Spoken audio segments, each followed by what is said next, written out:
Good evening, everybody, and welcome to another edition of No Limits. My name is Scott Morgan, the Motor City Madmouth, and I am joined by my co-host, Candy Ebling. Candy, we're back. We certainly are, and better than ever, right, Scott? Absolutely. So tonight, we're going to leave the pandemic alone. We're going to leave Black Lives Matter. We're going to leave politics alone. And we're going to make this all kind of lighthearted and have some fun tonight. We're going to talk about memories. Got a lot of memories there, Scott? 57 and a half years, you better have a few. Some memories are who make us who we are. It's all of our past memories make us who we are and how we react to things now. And some of the things that make us remember things more or make our memories last are the emotions that we feel when we're in the situation. So, let's reminisce a little, Scott. Sounds like a plan. Let me ask you a question. What would you say is one of your happiest memories? Every opportunity I had to spend with my grandma Sophie Morganroth, the greatest person I've ever known. Was there any one particular time that you can pinpoint that you'd like to share with us? No, every day with her was the greatest. I love that woman, and her and I, we were just two people that were completely inseparable. Okay. I'm going to say one of my happy memories, and it didn't happen quite not so long ago. Almost, and not quite, but almost 2 years ago, we took a trip up to be with my sister and her husband after the birth of a baby, PJ. And for the longest time, we talked about going up there. We're going up there. And I said, "Oh, you're going to hold him." And you were like, No, I'm not. He's too young. I've never held anybody that young. And I'll remember our conversation, and you were scared. And I said, "Sit down on the chair. We're going to put a pillow right by your elbow and your arm, and I'm going to place him in your arms." And I did. And the smile that came over your face, you were just in awe, I think, of holding somebody so small, so tiny, so fragile, so precious. Yeah, that one definitely melts. I mean, I've held small kittens before, and they were little, but nothing like a little infant child. That was definitely a first for me.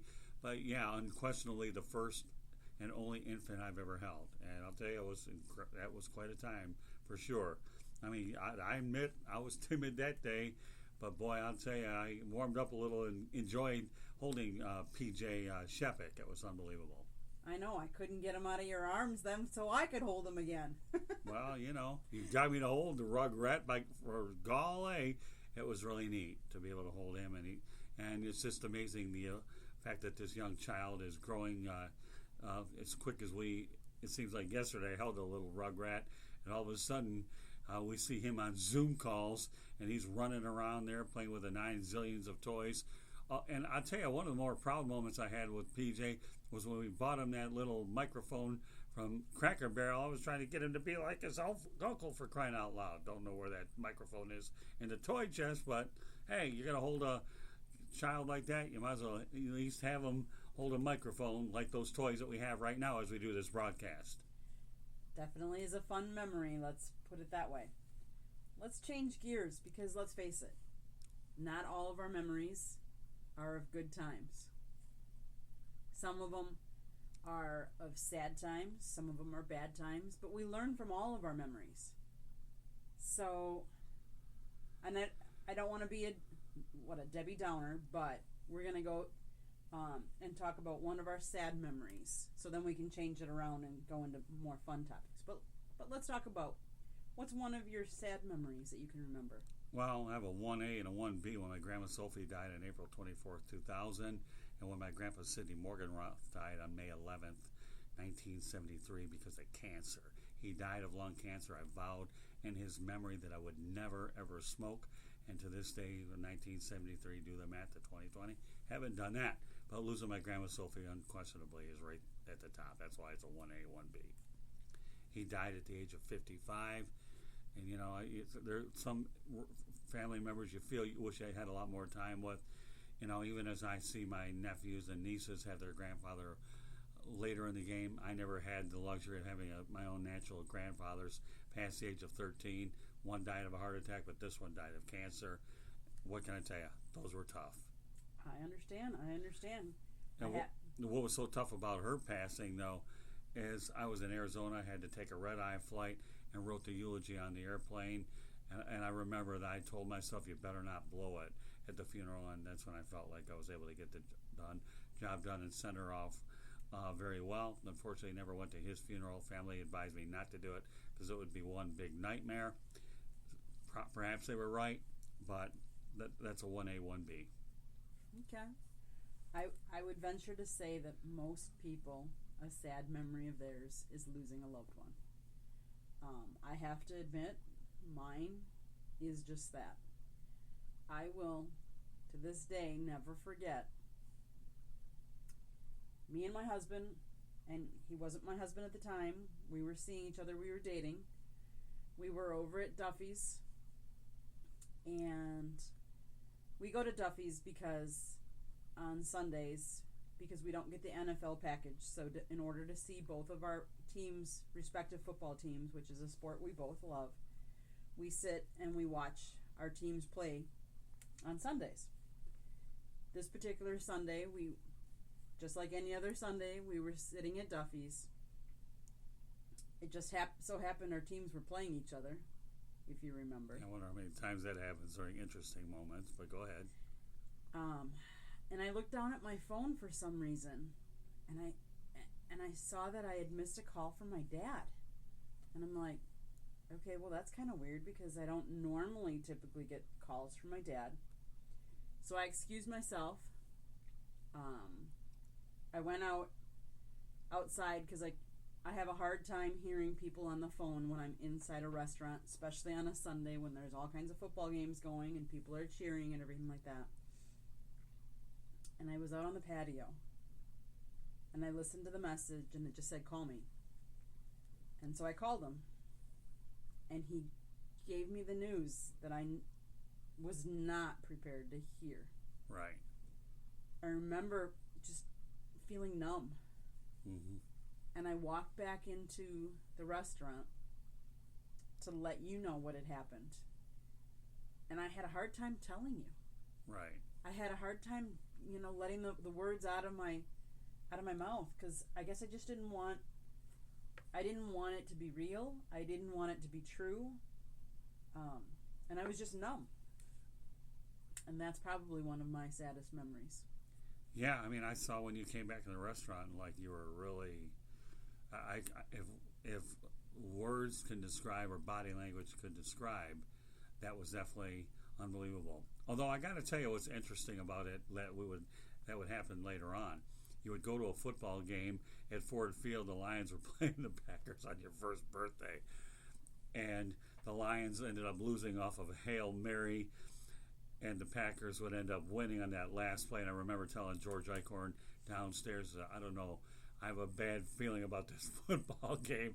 And Aaron Rodgers chucks that one deep, and the Lions lose to the Packers. But much as painful as it was for me to see the Lions lose, I was kind of happy that the Packers won because it was vindication that you got to see that game, your only game at Ford Field. And your mom, had she been around, we would have gone there and spent time with her. But the football gods were with you that day. They were, but the day she died, if you remember, it was the first time Detroit had won at Green Bay in years. So it was a double dose. Well, we want to start getting into this Packer-Lions thing for a little bit, then we can certainly get on and do that. But yeah, the Lions definitely beat the Packers at Lambeau, but redemption on Ford Field December 3rd. That didn't work out so badly for you either. So, memories.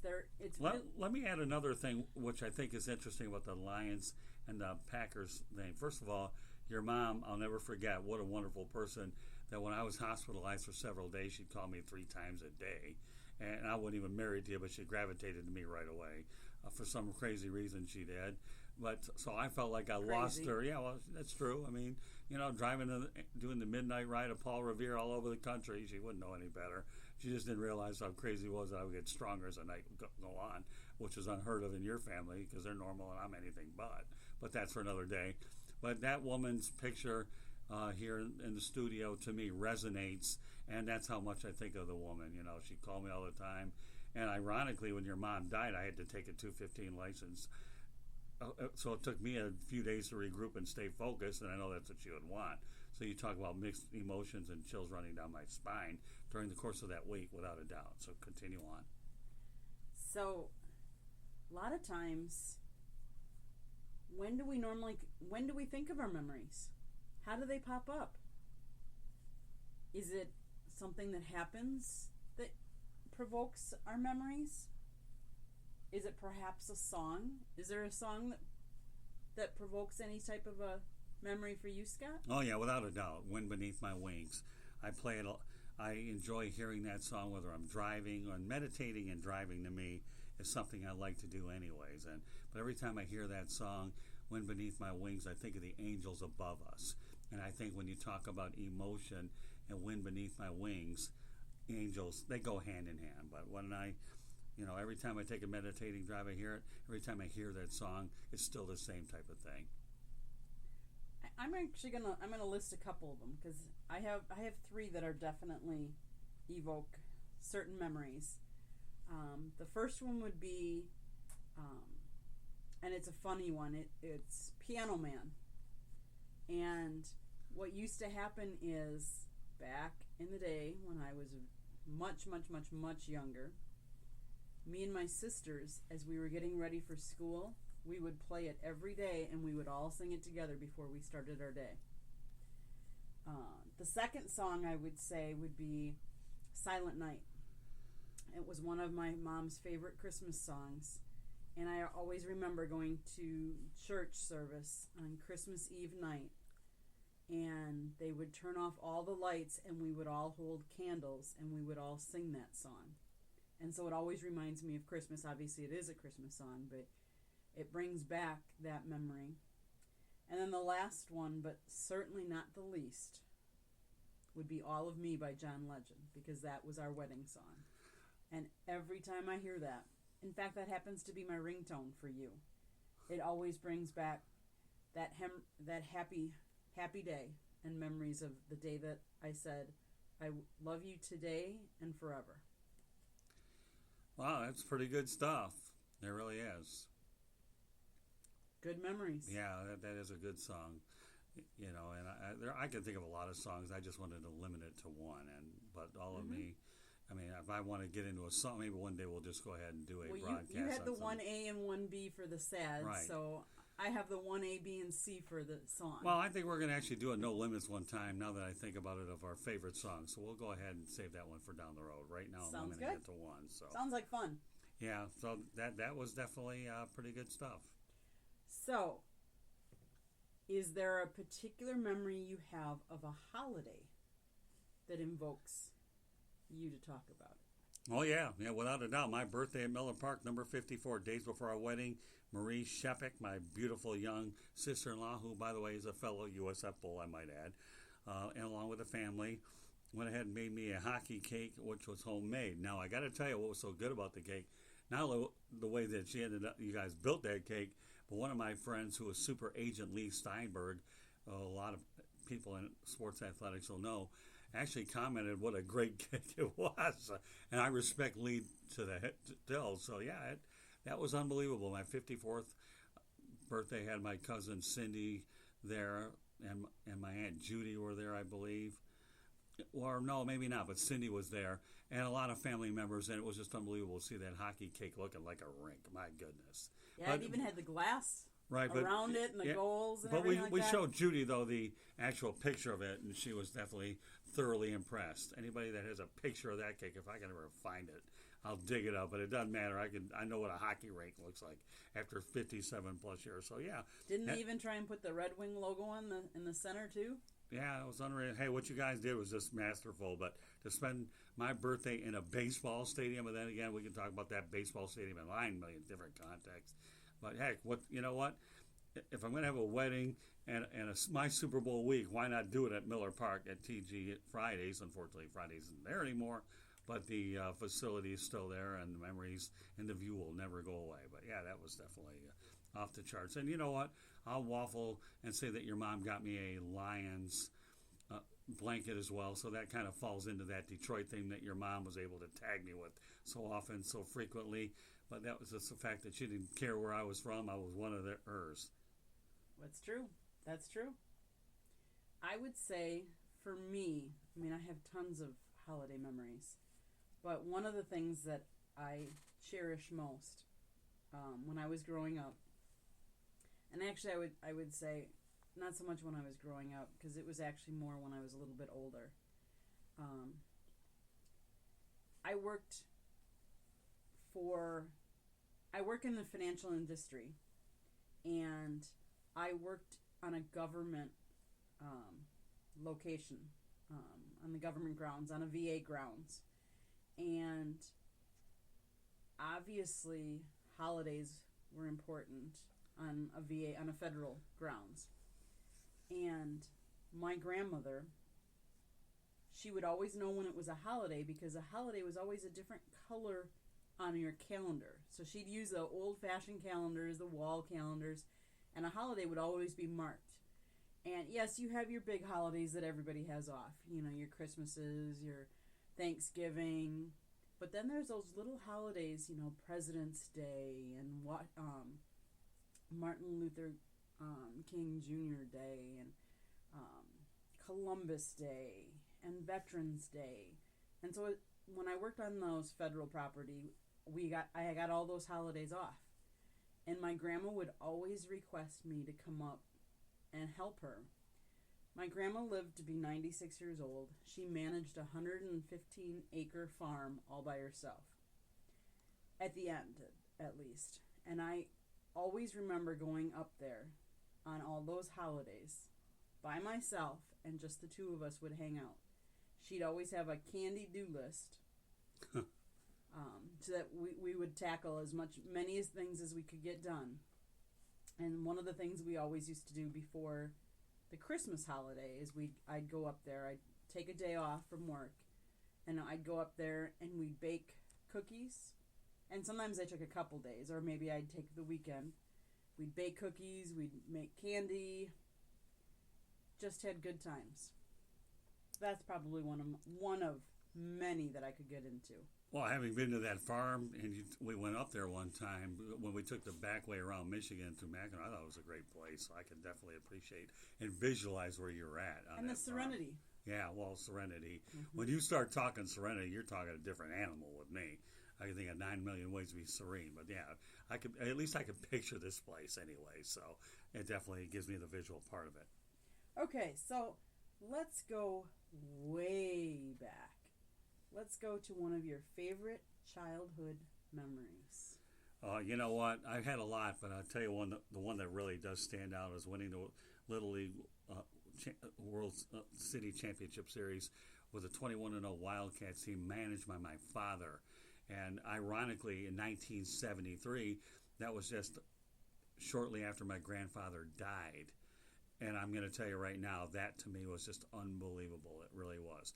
21-0. I was a catcher on that team. I took a pounding behind the plate. Then again, catchers do. And, you know, just to be able to feel like my dad owned a sporting goods store at the time, All Pro Sporting Goods, and he ended up printing out jackets for all of us, and we won the whole thing. But to win a city championship or any kind of a championship just after your grandfather died, it was just too surreal. I don't know if there's too many things that would top winning a championship. You can win a championship at any level at least one time, you're pretty good. And too bad my trophies got lost after 9 zillion moves ago, but the memories certainly are definitely there. So yeah, that 21-0, my grandfather died, my father, the manager, doesn't get any better than that. I understand that. One of my favorite childhood memories goes back to when I was in middle school, and ironically, it has something to do with baseball as well. When I was in middle school, I'll never forget the evening. I had qualified to be one of the finalists in a long ball hit and throw contest from my local community that I lived in. And on this particular night, what they did is I had pre-qualified, so there were a number of us in different age groups, and they brought us into, not Miller Park, because I got to go back to, I'm old school now, County Stadium. Okay. And they actually brought us on the field, and we got to hit a ball and throw a ball to see how far we could do, to see if we could win the age group. But I also remember that I did that on the same night as we had a talent show at my middle school. So I quick did the contest, went back to the middle school, did my talent show, and came back to watch the rest of the game. And I'll never forget, I got a bag full of goodies. We got a tour around the stadium before the game. It was just fun times. So, let's fast forward at least a little bit from childhood to what would you say is one of your favorite career memories? Well, you've been in the business for over 40 years. So I'm sure you've got a ton of them. But what's one of your favorites? Well, I'm going to drift off a little, give you a few of them. Number one, passing the state exam 4 days after your mom passed away, to me was unbelievable. I passed it with a 70. I felt so good that when I actually left the place, I forgot my driver's license. They had to call me back to go get it. But luckily I didn't go very far without it. So that was pretty cool. But as far as career memories outside of the life insurance 215 license, how do you not enjoy Muhammad Ali and Tommy Lasorda being some of your first big interviews early in your journalism career? I mean, you're talking about... Those are some big names. Yeah, they are. I mean, Tom Lasorda coming off a World Series championship during a strike-shortened campaign, and who knows, the Dodgers very well could win it during the pandemic. You never know. If ironies have their ways of twisting, that would definitely be one. But Muhammad Ali, for God's sakes, is the greatest. Meeting him, and then what we were able to do is we visited his gravesite in Louisville, this past December, and I think you appreciated the Ali memory more. So over at that cemetery, because we were able to visit him, and you've seen the photos that I have properly displayed. So between Muhammad Ali, Tom Lasorda passing the state exam under very adverse circumstances, those are just a few that stand out. I would say that those are good career memories. I would say mine aren't as pronounced, but I think just getting that first real promotion when I went from one job to another job. I think searching for a job and searching for a career is not always easy. But finding yourself, and then I think one of my favorite memories is when I got to promote one of my employees. Because it's more about, not necessarily about me, for me, it's me helping others and get where they want to go. And so I think that brings me a lot of joy. Okay. Okay, so let's face it. You're in broadcasting, you're in writing, you've been doing sports writing / broadcasting for 40 plus years. Correct. So you must have got tons of sports, some famous sports games that you've attended or memories that you can share with us. Yeah, I'm going to actually give you 5, okay? And Okay. I don't care. I mean, whatever. Super Bowl 33, I was obviously right at the top of the list because for many years I tried to get in Super Bowl, never worked out. But then after covering the Lions consistently for a long time, they backed me, and then the NFL proceeded to credential me for Super Bowl 33. Another one was the final game in Tiger Stadium back in 1999 with George Eichhorn and I. If there was a day that I can freeze in time, that was that. Being able to talk to a lot of the big people there and see the Tigers win based on a Robert Fick grand slam at the very end to cap it off, and Ernie Harwell giving the farewell speech was unreal. A couple of other ones that actually are interesting that involved you. okay, was seeing you have an opportunity when your mom was alive, okay, cover a game at Lambeau Field, and you being on the field and taking a memorable picture of Aaron Rodgers. I mean, that was just unreal. And yet another football game involved you as well, Penn State against Wisconsin, and watching your family get you warm clothing was just unreal. I mean, my goodness, really? Yeah, it was how cold then? And we lived in Florida, and so we drove up. We were up in Wisconsin. Actually, we flew up, I think, for that trip. And we were up in Wisconsin, and I want to say it was like a 20-degree day maybe at best. Yeah, it was cold. It was cold. It was cold. And another one that actually stands out too is on my birthday. I went with a friend to the Toronto Maple Leafs, Montreal Canadiens at Maple Leaf Gardens on my 20th birthday. Ironically, a few days prior, on December the 26th, Papa Morris, my great-grandfather, died, but it was too late to cancel the Toronto trip. But the family didn't make a big deal of it. I took a train to Toronto and saw the Leafs and the Canadiens, and actually bought a ticket on the street, told the guy it was my birthday, and it was really nice. But I'll just give it to you for whatever face value was. So those are the five. Anytime you go to Maple Leaf Gardens, see the Toronto Maple Leafs and the Montreal Canadiens, if you're a hockey person out there. But I think those five. But watching you have an opportunity to take pictures, and the way your family went out there and dressed you was just too surreal. That was unbelievable. Good stuff. Good memories there. Yeah, but the one thing I didn't like about that game over at Camp Randall was when the elevators broke and I had to go down 8 flights of stairs. And yet the jump around was interesting because I thought the place was going to fall apart. I didn't know anything about that jump around. You weren't expecting that. No, no. You go to Camp Randall Stadium, folks. You got to jump around, but don't worry. Okay, the stadium survived this jump around for a lot of years and won't have to worry about this year because they're not having any football there. But that was good stuff. So you limited it to 5. I'm gonna limit down further. Okay. One of them that I can't keep off my list because it's such a rare thing to see, and I have to say I saw it with you, a no-hitter. When Marlins closed out the season against your Tigers, unfortunately, but how rare is it to see a no-hitter? I'd never seen a no-hitter, and I've been to many baseball games before. Well, you might as well include opening day as well down at Marlins Park because you never had a chance to see opening day. I know your family enforced the attendance thing, so they didn't take any passes off. I understand. Well, my dad was a teacher. How can I say, oh, Dad, teacher, may I take off to go see a sporting event? Which is more important? Obviously, to him, education. Because the education lasts with me forever, whereas opening day, they come every year. Yeah, but come on. But I understand the type of family you came from, a very structured. Your parents did a phenomenal job raising all for you. I'm so proud to be married into arguably the best family on the planet. They can put up with me. All these people deserve medals for Pete's sake, but they're great. But you had a chance to see an opening day with me at least. Even though it wasn't the Brewers, it was the Tigers and the Miami Marlins, who to this day I have a great working relationship with. Okay, so back to my sports memories here. So one of my second sports memory that I would say comes to mind, and I will never forget. My dad was an usher with the Milwaukee Brewers, and he ushered Miller Park. Me and my brother, for a couple years, we would get part season tickets. Not full season, but part season tickets. And we did that right before they brought the All-Star game to Miller Park.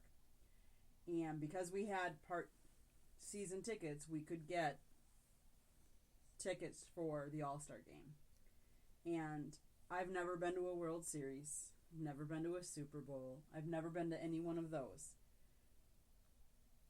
But there is an excitement about an All-Star game because it's different. It's kind of like, a World Series I'm sure would be exciting too. But the next best thing would be an All-Star game where they have the best of the best that are voted on, and you get to see them play, and they came to my home park. Well, ironically, I went to an All-Star game here in Miami, and as much as I enjoyed the game, I enjoyed the couple of days before that because I got to interview a lot of the players. So to be involved in covering the game itself was unbelievable. So I could relate to that. And I did go to Game 3 of the 1968 World Series that my dad took me. Earl Wilson was pitching for the Tigers. They did lose the game, but, 6 years old, getting to a World Series, and so I can appreciate that. But an all-star game, without a doubt, is something if you get a chance to go to, by all means. And I'm one of the only ones that can say that they attended one that ended in a tie. I'm not so sure I'd be proud of that. But, well, it's a historic feat that hasn't happened again, has it? No, and thankfully it didn't. But by the same token, you can also say you went to the National Hockey League All-Star game, and that did not end in a tie. But so you did something that most people in Wisconsin would do, and that's go to an NHL All-Star game. Well, I went to a Frozen Four, too, which was pretty cool. Right. But I would say my other memory that I will never forget, growing up, I have always loved my beloved Green Bay Packers. Well. So taking pictures on Lambeau Field will always resonate and hold a special place in my heart. Yeah, and I'm proud of that because I'm the reason you got that credential in the first place because George Eichhorn and I went to bat for you, and the Lions took our word to put you on the travel list. So thankfully it worked out, and it did work out when your mom was alive. So yeah, I'm glad that she was alive to witness that her daughter not only went to Lambeau Field, but was on the field and took pictures. And how many people would have given their right arm or left arm or whatever to be able to do what you did? And I'm just glad that I was able to be a part of that memory in a lot of different ways. I agree. So now let's turn from sports to favorite vacation. Scott, what was one or two of your favorite vacations? Excuse me. Oh, I mean, our 2017 honeymoon in Hawaii was unbelievable. You and I spent a lot of time in Hawaii. It was unbelievable. I thank my brother, Lonnie Morgenroth, for giving us that gift. It was really nice of him and classy of him to do it. But yeah, I had an opportunity to see my niece Brooke get married to her husband Jake. It was great. Not only did we go with their events, but we had a chance to do a lot of sightseeing. And you know me, I don't stand still very long. We drove all over Kauai. We ended up taking a trip out to Oahu so you could see Pearl Harbor and, of course, a big island. So it was great. Yes, I've been to a lot of different places, but who in their right mind would not be able to tell you that your honeymoon with a person that you really care about deeply certainly has to stand at the top of that one. Yeah, that's pretty hard to debate. I've had a lot of great times, but I'll put that numero uno. So I would agree that one is one of the top of the top. I would go back just a little bit further and say that our actual honeymoon, or maybe not honeymoon, but the time right after our wedding, when we road tripped it back from Wisconsin to Florida, where we live now, a road trip. You are, without a doubt, a crazy man on the road. And here we are in the dead of winter, because we got married January 1, dead of winter up in Wisconsin, driving all the way back to Florida. We stopped, if you remember, in Indiana. Right. Where'd we stop? The Hoosier Gym. And wasn't that cool? Yeah, it was really neat. I'm looking forward to go back there again. And that's something we'll definitely make a point to do. So we stopped at a couple of historic spots. And so the vacation was memorable because of where we stopped, what we did when we stopped, and who I was with. Some things to remember. Yeah, well, I got to tell you, that hotel that we were at in Lexington wasn't so bad either. They had horses right on top of the room. So, for all you horse fans out there, Lexington, horses, bluegrass, a bad place to stop. But really cool place. Don't remember the joint. Doesn't matter. I just know the horses' names were on the door. But, yeah, Hoosier Gym. And that's a place I definitely expect to get back to at some point because, obviously, for those that know me, Hoosiers is definitely my favorite movie of all time, next to the Rockies. But Hoosiers and Gene Hackman and his character define who I really am. A couple years ago, we also took a trip over to Arizona, and that was probably one of my favorites because my family got it there. I would say one of my favorites was, and this could probably be categorized in a couple of different categories. My mom passed away right before, the year before her 50th wedding anniversary with my dad. And my parents had, they had planned for all of the family to get together in Branson, Missouri. Right. And the family decided, even though my mom had made most of the plans, that even though she had made the plans and she was no longer with us physically, that we should still go do it. We should still go honor their 50th wedding anniversary, honor the plans that she had made. And so we decided to go. And I'll never forget on that trip the way I felt when my sisters and I found my wedding dress. The dress I got to be married in. And we tried on a bunch of dresses. And we went over one of my sisters had brought jewelry that was my mom's. And we went through some of it and the memories that it invoked. It was just a really good time to be with the whole family and plan for our wedding. Yeah, it was. I got to tell you some interesting tidbits about that trip. Number one, going to the Orlando airport, losing my computer wasn't a very good thing. I get all the way to Branson, Missouri. It's bad enough that I learned that Kansas City's a further drive, over to Branson. So if I ever had to go back there again, I'll go through St. Louis, folks, and might even get the arch involved. But yeah, I ended up going out there and losing my computer. And let me tell you, thankfully I did find it at Lost and Found. And the way we found it was Craigslist was on there. So for all you Craigslist people on there, and you leave a window open, since I'm not good at closing windows, that's what helped me get the computer. Now, the silver lining in the whole thing is when we went to one of those plays out there, got these Moses stickers, so I got a couple of them. Now every time I take that computer with me, I stick the Moses stickers on there and say, hey, that's the way, and I'm never going to lose it again because I learned the hard time. But if anybody asks me to ID that computer, it's got the Moses sticker on there. Good stuff. So let's preface that a little bit. At the time, you weren't feeling the greatest, so you had help in the airport. Right. And when we went through security, you had to take out the laptop. And somehow, some way, we left it at that security checkpoint. Right. On the way to our destination. So that when we were at the destination, you're like, where is it? Where is it? Why can't we find it? Why can't we find it? Where is it? I packed it. We packed it. We packed it. We finally had to call the airline, that airport. On July 4th, by the way. On July 4th, on a holiday. And try and figure out if they had it or not. And yes, what sealed it was when they turned it on, they got what you were searching for on Craigslist. You could tell them, and that way they knew it was yours. Now, for all you O.J. Simpson people out there, when we actually got back to Orlando, and I could have had the handicap chair, I said, the heck with this thing. I hurtled and ran through that airport faster than O.J. Simpson would be running looking for his Hertz automobiles. And yes, when I got my hands on the computer, I knew exactly where that thing was going. So. I think you kissed it, to be honest with you. I did, actually. I mean, and then I proceeded to stick the Moses stickers on before we actually got to the vehicle. So, that was one of the most bizarre situations. And I don't want to even put that in bizarre because we have a category for that. But with all due respect, when we talk about that particular vacation, what stands out to me was losing that computer. I was miserable for a few days. Still had a good time. Got me a couple stickers that would ultimately land on that Acer, by the way. So let's segue to bizarre. Let's go to bizarre, crazy memories. What you got? Oh, I actually have two now that I think about it. First and foremost, when your sister Marie and Todd got married, it was so crazy that first time I ever met them was staying at their home.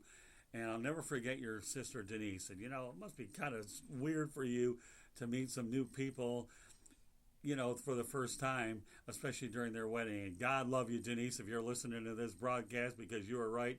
You were the first one outside of your parents who I got to know prior that made me feel comfortable. And Tom and Marie, don't get me wrong, they were great. But to meet my future brother and sister-in-law staying in their home the first time classifies as bizarre. Thankfully, it turns out their wedding was great, and we would subsequently have ours. Now, let's talk about crazy. Well, it involves another sister-in-law, but this one occurred out in Acapulco.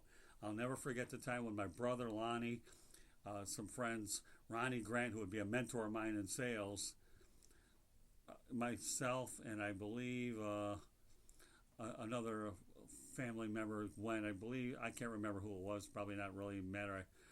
But regardless, okay, we ended up going to Acapulco, and I will never forget the time when I went parasailing. Okay, in fact, there was nobody. It was just myself, Lonnie, and Ronnie. Now that I think about it, and I go parasailing, and I get up there, and all of a sudden I couldn't go ahead and unleash this thing. And I'm trying so hard to get rid of it. I didn't, not that I ever took any Spanish in the first place, okay? And all of a sudden I knew, for crying out loud, we ain't gonna get out of this jackpot. So I decided to heck with it. So they released it, and I had the biggest cannonball on the planet. And when I talk about cannonball, and I knew that was 350 feet, and those Mexicans were so upset with me that I wrecked up their parasailing thing, that when I came back there, I landed in the middle of the ocean and had to swim myself back to shore. And Jeanette's, my brother's wife, says, after watching you, I'm never going to do parasailing again. I said, hey, listen, I'm going to do it again. You want to watch me? No, thanks for the offer. It was difficult for me to digest that first time watching you land in the middle of the water. Not like I was setting a good example, but when Lonnie, my brother, and myself did this thing, and they're looking at me, it's like, holy moly, it was just unreal. It really was. So, but, parasailing and I, it's not like I haven't done some outrageous stunts over the years between the midnight rides all over the place, but my one time over parasailing in Acapulco, Mexico, not understanding the language, getting yelled at by people for whom I didn't understand anyways, and really didn't frankly care, it was certainly bizarre, and it definitely classifies as crazy. So. No, you couldn't be considered crazy. Not any one of your drives. I mean, we've taken some drives, and we discuss, we're gonna get up. We'll get up early. Well, your definition of early and my definition of early do not always coincide. We talk about, let's get up around 4 a.m, which in Scott's terms means let's get up at like 1 a.m, or maybe let's not even go to sleep and let's just start driving. I'm like, what? No, we need some sleep. No, we don't. Pack that car, start taking off. You're driving. We take a stop, we get out, we do gas, we get back in the car, we go a couple more hours. And I remember we went, we were headed north, and I think it was around the holidays, and before the holidays we stopped in Jacksonville because there was a game. Right. So we covered the game, and then we drove. And when I say we drive, I really don't mean we. It's really Scott. He drives and drives and drives. He's the only one I know that could drive 9 hours, and instead of being tired and exhausted and needing a break, he's bright-eyed, bushy-tailed, and ready to go more. Not me. Let me sleep. You take the wheel and keep right on going. Yeah, I think your mom found it pretty interesting when she got to know me that I was doing this stuff, but she got used to it after a while. But then again, I broke the mold for anybody that could actually be married into your family, because I came from a very different family, but my personality takes on something far different than anybody can imagine. That's stating the obvious. It's okay. Nothing wrong with the obvious. No. I married it, didn't I? Yeah, well, you know what? If Candy's going to marry me, there's hope for everybody.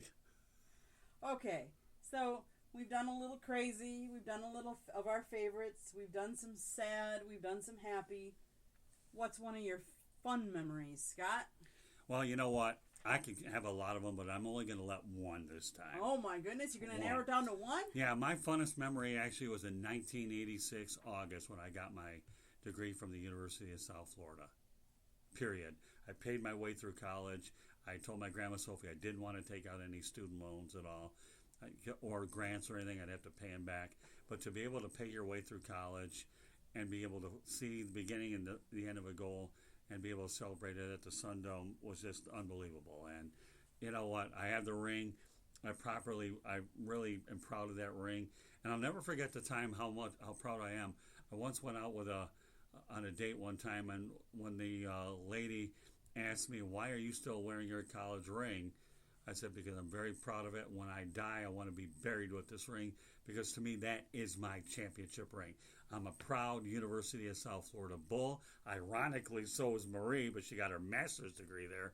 But it was just something to me that I picked that university in Tampa, had an opportunity to work at the Tampa Tribune, and I enjoyed all the employment I had along the way. But to see a goal and be able to see it all the way until the end, to me, was my championship moment, and my grandma Sophie was alive to see it. A lot of the family members that supported me were there, and it's safe to say that person that criticized the ring was long gone in the eyes of Ernie Harwell. And you were long overdue when you came in there, ironically, meeting you. I guess it was another fun memory on our first date, my mother's birthday, December 7th, and we know that that occurred, let's see, December 7th, 2012. So when you came here on December 7th, 2012, and me, ironically, that's another great fun memory too. And then being able to graduate from USF, to me, was unbelievable. And the best part about the whole thing is I ended up beating the foreign language requirement before it was enforced in September of 1986. So you want to talk about living at the library and me living over the edge. I did exactly that. So that was my championship moment. Go ahead. So I think it's very ironic how we didn't know each other years ago, and yet one of my favorite fun memories is actually tied to yours. Years ago, my sister graduated from undergraduate school in Wisconsin at La Crosse. She took a job at University of South Florida in Tampa, and she decided she was going to move down here. So, myself, my brother, my sister Marie, and one of her best friends, Christina, decided to move her down here. So we packed up her car, we packed up my parents' minivan, and the two cars headed out of Wisconsin for Florida. We caravanned it between the two of us, between the four of us, so we could rotate drivers, and there was someone else in the car with each of us. We stopped at the time. My other sister lived in Ohio. We stopped overnight there, got back in the van, started driving. Now, mind you, this was before we all had cell phones. And we wanted to try and communicate with each other. I'll never forget, we both had laptops in the vehicle. And what we would do was we would write something on the laptop and show it to the other person that was in the other vehicle. Next stop, let's get off. Or let's stop at this city. We're stopping here. And that's how we communicated, because we couldn't call each other and talk to each other on the phone. We caravanned it back all the way down to Florida, the four of us. That was one fun and funny way of doing things. Well, I got to tell you, for all those individuals that want to know how Candy and I met, Plenty of Fish was the way we ended up doing it when I said there's no reason to think that the Lions and the Packers can be teammates. Well, that really worked out well. Didn't hurt that Candy decided on the first date to go ahead and feed me, so the one way that she could go out there and get through to me is through my mouth. But that's a good story to share for all you lovebirds out there that know that you got it right on the first day. But yeah, well, you know, no reason to lie to Lions, and here we are. We are teammates. So, and I will say another thing too before we go off the air. I never knew anything about a group text message until I married into your family. Every time we'd visit somebody, how close are you? How close are you? How close are you? And my goodness, so the Ebling family introduced me to the group text, which we probably go ahead and do, and we do the Zoom calls as well. So, Scott, I have a question for you. Have you ever heard someone say, "Oh, I'm turning 50. It feels like yesterday when I just turned 40? Yeah, I've heard that before. But my question to you now, have you ever heard the same someone say, when they turn 30, 20 seems just like yesterday. I don't really hear that one anymore. I'm way late in the game for that one. Well, you know why you don't? Why? Is because we generate fewer and fewer memories the older that we get. When we're young, we do all kinds of new things, different things. And so those create new memories.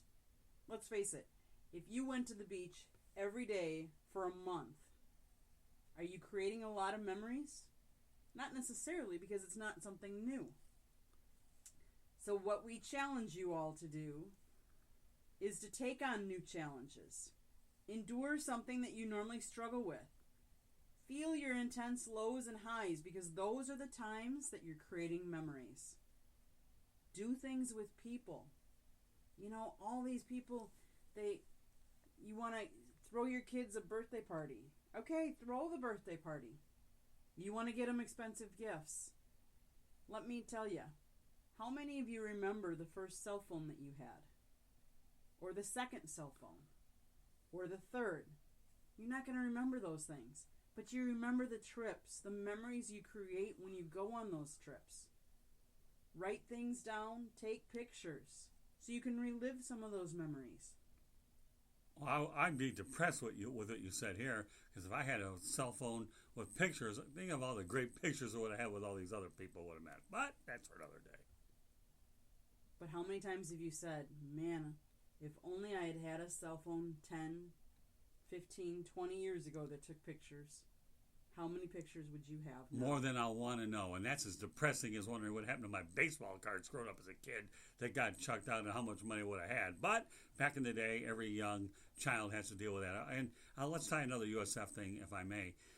To this day, I'm really connected with my alma mater, and they are a media distribution partner for the South Florida Tribune. So when you talk about the relationship, how, not only you have your spouse that you feel it's a lifelong relationship, I'm so proud of the relationship I have with the University of South Florida, and that they are one of our media distribution partners. Continue on.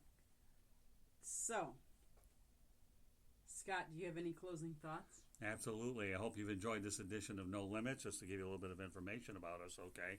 You can listen to this broadcast on Apple Podcasts, Spreaker, Spotify, our iHeartRadio, Google Podcasts, or wherever you get your podcasts. Let me go a little slower if I'm even capable of doing that. Apple Podcasts, Spreaker, Spotify, iHeartRadio, Google Podcasts, wherever you get your podcasts. You can find us on Twitter at Tribune South. That's the @ sign at Tribune South. On Facebook, South Florida Tribune Gets It Done. Instagram, South Florida Tribune Gets It Done. Have a YouTube channel, which we're building more and more. And now we're starting to do some broadcasts on it. You can subscribe for free for the South Florida Tribune. Our website's www.southfloridatribune.com. And you can find a lot of our stories from our media distribution partners on there, our columnists, as well as the broadcast on that website as well. Just look under the WSAN drop-down as well. Our email address is southfloridatribune@gmail.com. If you want to reach myself or Candy, that's the way to do so. And if you want to connect with me on LinkedIn, go for it. My name is Scott, S-C-O-T-T, Morganroth, M-O-R-G-A-N-R-O-T-H. I am the Motor City Mad Mouth. Not that you guys haven't figured out as you watch a lot of our broadcasts, but we encourage you to go out there and listen to some of the shows that we have. Some of the shows that we have on the network. The Sports Exchange, No Limits, the one that you're listening to right now. 108 Stitches Baseball Talk, Real and Rare, Fantasy Football, and the South Florida Tribune Podcast. Any closing thoughts, Candy? I do have two. One in regards to what you were just going over.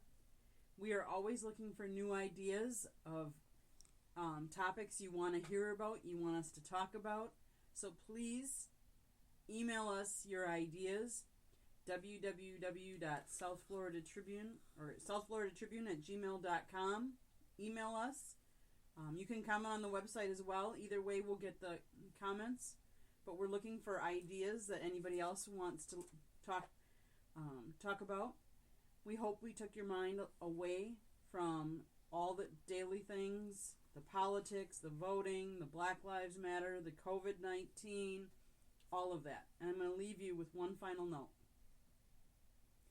A memory is a photograph taken by the heart to make a special moment last forever. The real moment has disappeared, but you will always have the memories to remind you. Sweet memories remind us of the roads we have traveled and the people we have loved. Thank you, everyone. Thank you for joining us. Good night.